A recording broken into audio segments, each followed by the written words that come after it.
درگاہ حضرت فقی علی شاہ معروف اماں جان باوا جان درگاہ، جہاں ہر روز ہزاروں کی تعداد میں زائرین اپنی مرادیں لے کر آتے ہیں، ان دنوں پوری طرح سے بند کر دیا گیا ہے اور یہ بارگاہ میں اب خاموشی چھائی ہوئی ہے۔ یاد رہے کہ کورونا وائرس کی وبا سے بچاؤ کے سلسلے میں کرناٹکا وقف بورڈ کی جانب سے سخت ہدایات جاری کیے گئے تھے کہ لاک ڈاؤن کے دوران درگاہوں کو بھی بند کر دیا جائے۔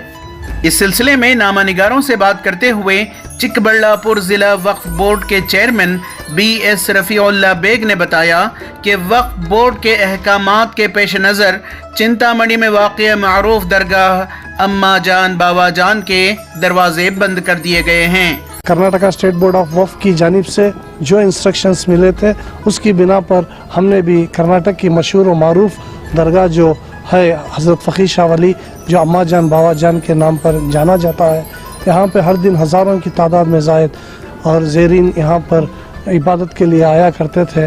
یہاں پر دعا کے لیے آیا کرتے تھے، لیکن ہمیں بہت افسوس ہے کہ 700-800 سال کے بعد پہلی بار ہمیں درگاہ کو بند کرنا پڑا، اور یہاں پر جو بھی 700-800 آدمی لگاتار سالوں سے بسر کر رہے تھے ان سب کو ہم نے خالی کر کے اپنے اپنے گھروں پہ بھیج دیا ہے۔ لیکن اندر جو ہے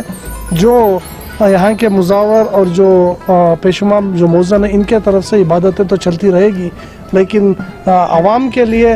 درگاہ کو بند کیا گیا ہے۔ یہ ضروری قدم تھا کیونکہ آج جو وائرس بڑھ رہا ہے اس کو روکنے کے لیے ہم ہندوستان کے ساتھ کھڑے تھے، کھڑے رہیں گے اور آگے بھی کھڑے رہیں گے۔ اس لیے ہم یہ سپورٹ دیتے ہوئے سارے مسلمانوں سے عزیزانہ گزارش اور اپیل کرتا ہوں کوئی بھی چنتامڑی میں یا مروگ ملے کی درگاہ کو نہ آئے۔ ای ٹی وی بھارت کے لیے بنگلور سے رفیق جبار کی رپورٹ۔